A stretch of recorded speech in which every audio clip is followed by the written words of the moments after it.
country, a very hot country, Russia. How much do you know about Russia? About 7 or 8 days ago, Putin just won his election for the 5th term. He won almost 87% of the vote, and estimate about 75% of voters went to the vote stations. So we can interpret it is 65% of all the Russian people vote for Putin. No matter it is a real or fake election, Putin was very pleased because no Western elections ever reached this kind of record. But not for long, a terror attack occurred outside of Moscow, and it cost over 100 some people died. It's very sad. And they arrest 11 suspects. They are not Russian. They are Tajikistan's. Although ISIS-K declared responsible for this attack twice already, it looks very suspicious. It seems Putin believed Ukraine was related to this terror attack. It would be a bloody result for Ukraine. Almost a month ago, Putin accepted an interview with the former Fox News anchor Tucker Carlson.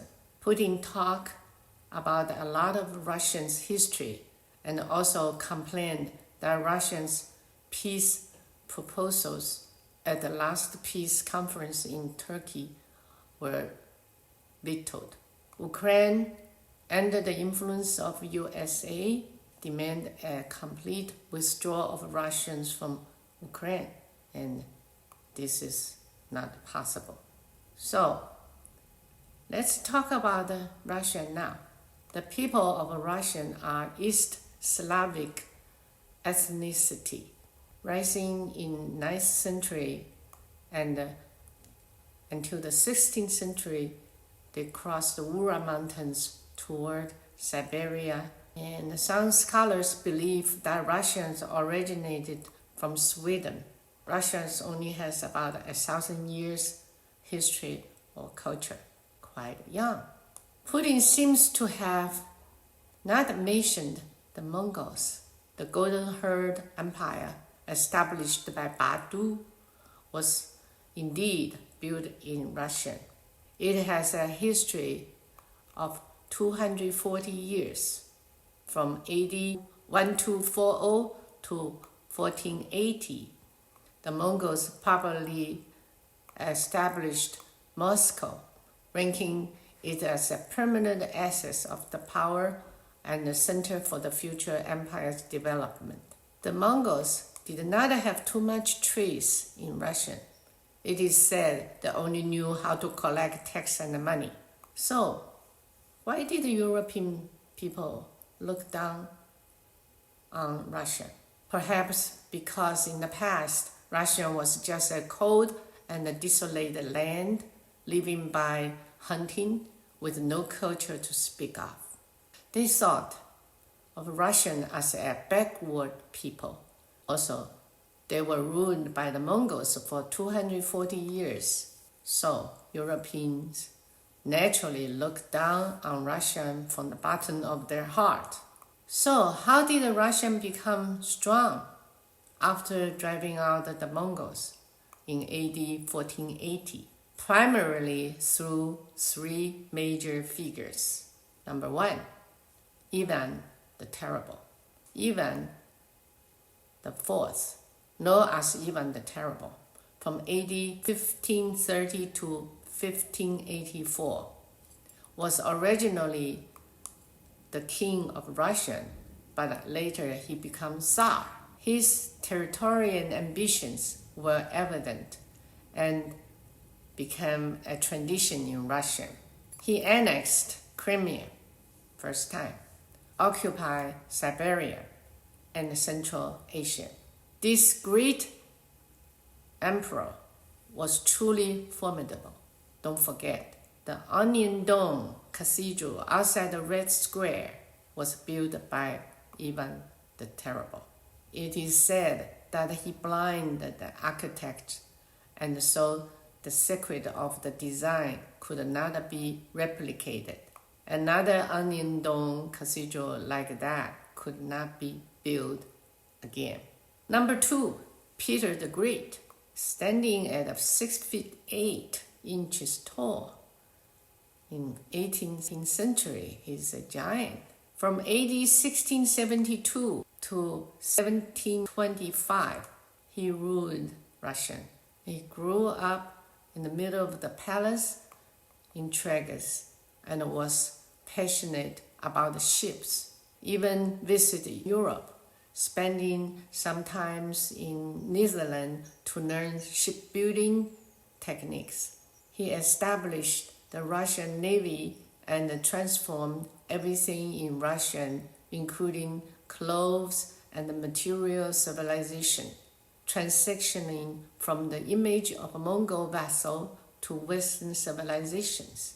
He waged wars against the Ottoman Empire and Sweden at that time, gained land in Baltic Sea.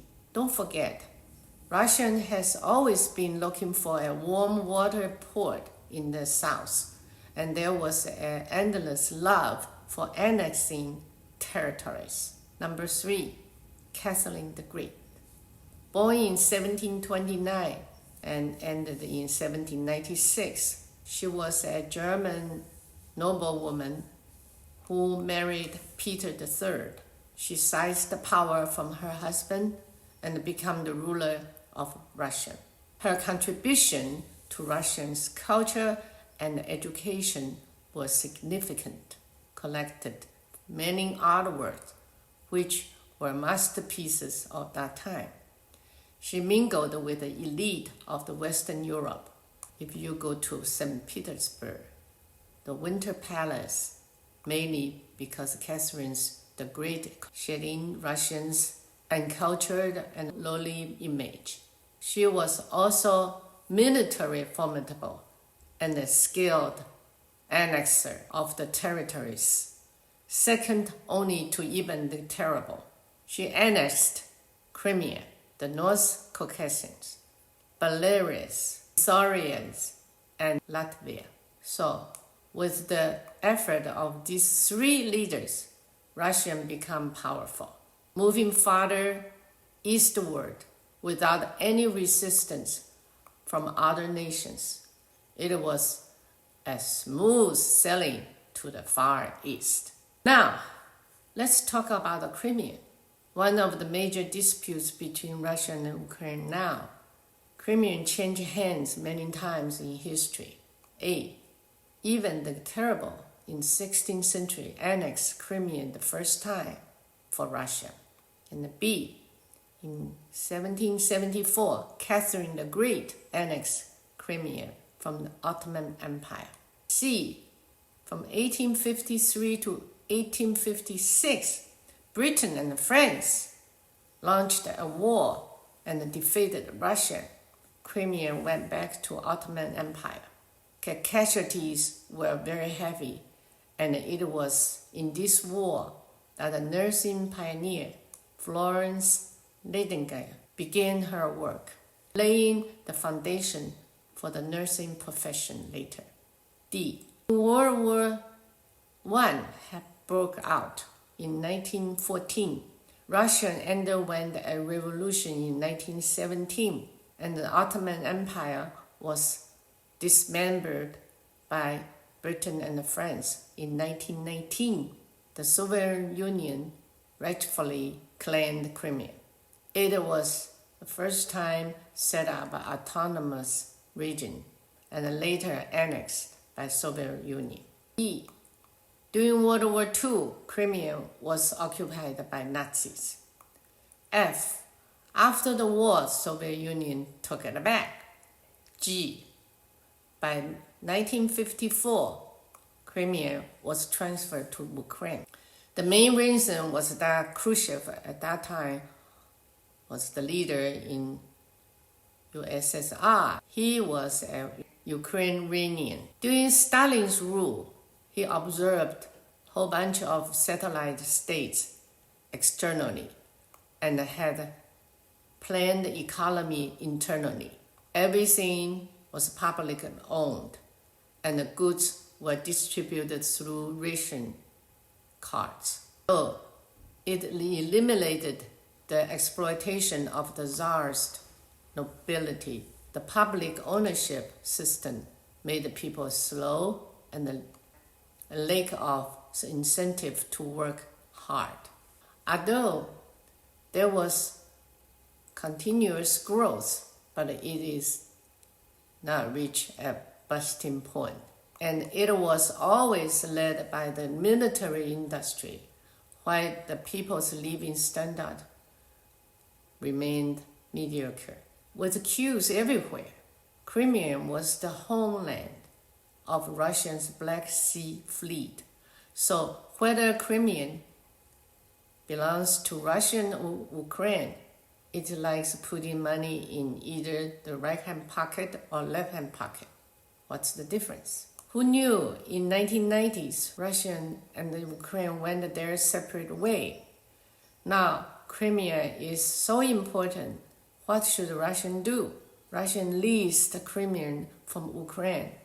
But later, Ukraine wanted to join EU and NATO. Russia's Black Sea Fleet seems in jeopardy. Henry Kissinger warned at that time, said this was Russia's red line and better not to be crossed.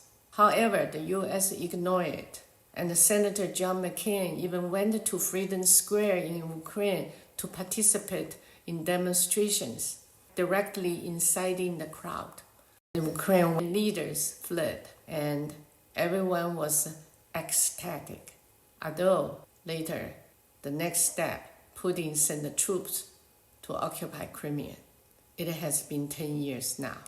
Besides Crimean, Russia and Ukraine are Slavic race, like brothers. Why should they fight like an enemy? Why do they have any big dispute? They do have different language. They are the same race but different languages. Russian speaks Russian. Ukraine speaks Ukrainian. Besides, USSR caused Ukraine 3 times big starvations, 1921 to 23, 1932 to 33, and 1946 to 47. Because Stalin's 5 years plans, he collected tremendous food from Ukraine to sponsor his industrialization. Think, Ukraine has about 70% land is cultivated. Black soil is very rich and with plenty of water. So why should they go starving? Stalin sealed up the news. It was hard to learn such a disaster happened in Ukraine. Today, memorize 1933 female on the 4th Saturday of November every year dropped the national flag with a black mark due to the news blockade. Estimate starvation dead about 2 to 7 million people. So there seems a big gap, hatred, and differences between Russia and Ukraine. So political leaders need wisdom. They should not be misled by short-term games. Russia has been invaded by strongest time of France and Germany, by Napoleon and Hitler. But it survived. Russia is now in the 3rd year of Russian-Ukraine war, but its economy grew by 3.6% last year. It's truly remarkable. Let's look at the Russian GDP per capita. 2023 is 13,000 US dollar. 2022 is 15,000 US dollar. 2021 is 12,500 US dollars. It's not great, but Russia rated as number 1 of the top 10 countries with natural resources.